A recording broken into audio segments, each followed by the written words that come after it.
얘기를 좀 해야 될 것 같습니다. 최근에 여러 그 여론조사가 나오고 있는데 특히 지난 NBS 조사를 보면 윤석열 대통령의 그 탄핵 심판에서 이거 인용이 되어야 한다. 그리고 파면되어야 한다라는 응답이 55% 그리고 기각해서 직무에 복귀시켜야 한다라는 게 39% 이렇게 나왔습니다. 네. 그러니까 사실상 파면 쪽으로 여론은 기운 거 아니냐 어떻게 네. 보십니까?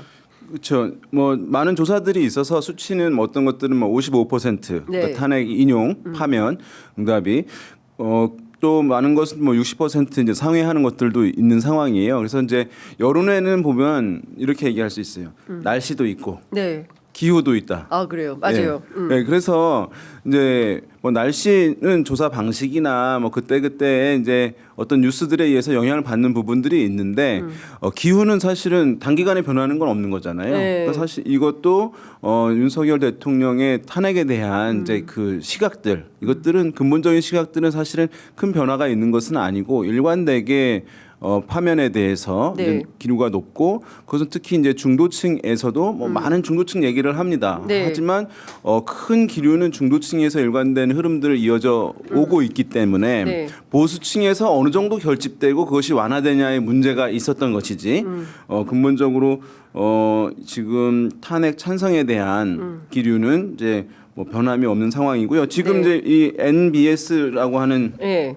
조사에서 55% 인용에 파면해야 한다고 했잖아요. 네네. 그럼 이제 사실은 인용과 기각이란 표현이 일반인들한테 굉장히 쉬운 단어는 아니에요. 어려운 단어인가요? 인용이냐 그렇죠. 기각이냐? 예, 뭐 그런데 다른 방식으로 묻는 조사 방식이 있어요. 네. 한국갤럽 같은 경우는 어떻게 묻냐면 그냥 이제 윤석열 대통령 탄핵에 대해서 찬성한다 반대한다. 아, 찬성 반. 예. 쉽다. 쉽죠. 예. 그 조사는 지난주 이제 금요일 날 발표가 됐어요. 예. 그 조사에서는 찬성 60%, 반대 34%. 네. 그러니까 사실은 이제 몇 프로 차이가 있는 것이긴 한데 뭐 조사에서는 이제 우리가 중학생, 초등학생이 이해할 수 있는 게 좀 표현을 해라고 하는 또 이제 학습을 받기는 하는데 예. 만약에 이제 쉽게 해서 전달이 잘 된다고 봤을 때는 뭐 이 한국갤럽의 찬성 반대가 더 명확할 수도 있다고 생각되고요. 네. 인용과 기각은 결정의 법적 용어잖아요. 네. 사실 그런 부분이 있고 그 한국갤럽 조사 같은 경우에 보면은 최근에 뭐 50% 후반대들도 많이 나왔었는데 지난주에는 60% 이렇게 나온 네. 것이니까 갤럽 오히려 이제 조사가. 찬성이 탄핵에 대한 시각이 더 강해졌다고도 볼 수가 있습니다. 그러니까 요걸 조금 그 전문가시니까 분석을 네. 좀 해주시면 좋을 것 같은데 NBS나 갤럽 조사에서는 어쨌든 중도를 포함해서 탄핵에 네. 찬성하거나 뭐 이런 비율이 훅 높은데 네. 리얼미터 같은 조사는 조금 다른 뭐 조사 방식이 이제 여러 가지가 있어서 네. 헷갈리시는 부분들이 있겠습니다만 크게 봤을 때 네. 사람 조사원이 참여하는 네, 면접 그것을 통상 그냥 전화 면접 조사라고 불러요. 전화 면접 조사. 면접 얼굴을 맞대지 않는데 왜 면접이라 해? 뭐 이러시는 분들도 있는데 네. 어쨌든 전화로 소통하면서. 직접 소통해서 전화한다. 근데 사람이 예, 사람이.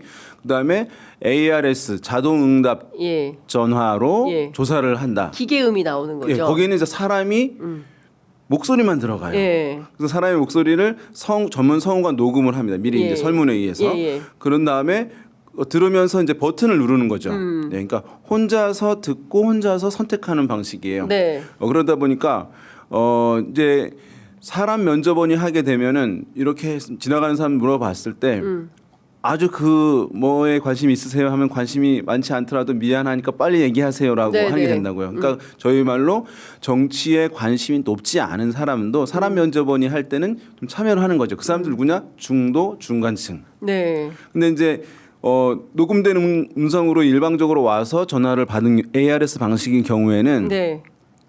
미안한 마음이 안 들잖아요. 왜냐하면 사람이 없으니까 네. 관심이 없다. 나 정치에 별로 관심이 없어.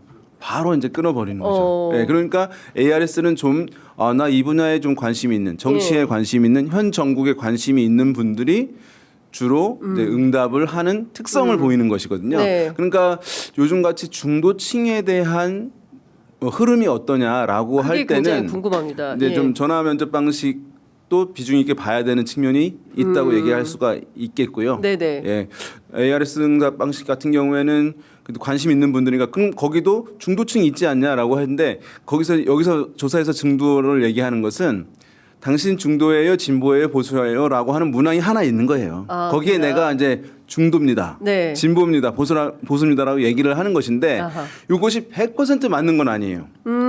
왜냐하면 이제 보수면서 중도라고 하고 주변에 그런 분들이 있을 거예요. 중도라고 하고. 한쪽으로 엄청 치우쳤는데 네. 나 합리적이고 나는 이제 중도를 지향해 이렇게 네. 하시는 분들 있잖아요.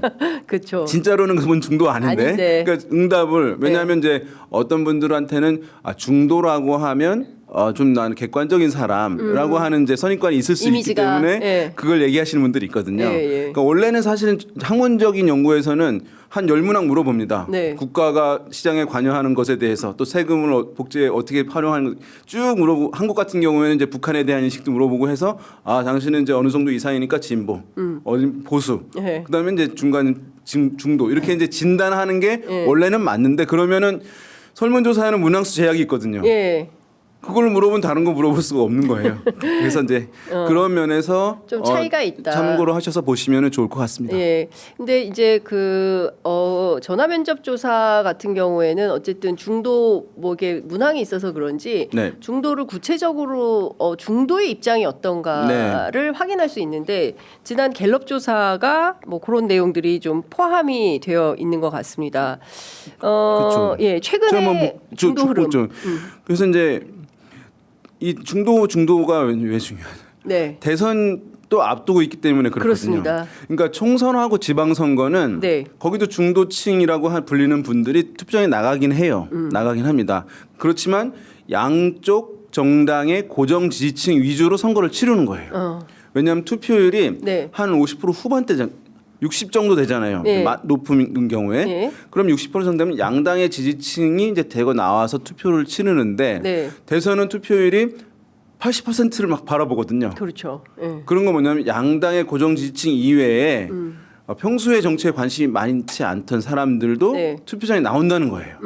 그러니까 대선 선거가 여러 가지 있지만은 중도의 위력이 가장 큰 선거가 뭐냐? 대선인 거예요. 예. 그러니까 지금 중도의 흐름이 중요하다 이렇게 얘기를 하는 것이고 네. 그래서 지금 탄핵 찬성 반대 방금 말씀드린 조사를 보게 되면 네. 뭐 진보 성향층에서는 찬성이 93%, 그 다음에 보수 성향층에서는 반대가 69%. 네. 그런데 중도 성향에서 봤을 때는 찬성이 69%거든요. 네. 그러니까 중도층에서 한 7대 3 정도가 탄핵 찬성의 응답이 더 높은 거거든요. 예, 예. 7대 3 정도로. 네. 그러니까 중도가 이제 무게추를 결정하는 것인데 네. 이제 이렇게 10명 중도층 중에 10명 중 7명이 그렇습니다. 탄핵이 69명 필요하다라고 엄청나요. 얘기하는 것이니까 예. 그러면 뭐 전체 이제 여론에서는 예. 뭐 볼 것도 없을 없다. 정도로 기울어져 한쪽으로 예. 돼 있는 것이고 뭐 이런 흐름들이 가게 되면 이제 대선 결과에도 영향을 줄 수밖에 없는 것이죠. 네. 근데 지금 어쨌든 뭐 다 많은 그 헌법학자들을 포함해서 네. 법조인들은 그 파면은 너무 불가피하다. 너무 네. 드러난 증거가 많아서 빼박 증거가 너무 많아서 사실은 뭐 8대 0으로 파면 가능성이 제일 높다라고 이제 전망들을 하세요. 그러면 이제 3월 초중순 뭐 네. 늦어도 3월 14일 이전에는 탄핵 심판이 결정이 날 텐데 그럼 바로 이제 60일간의 대선 레이스를 밟게 되는 거 아니겠습니까?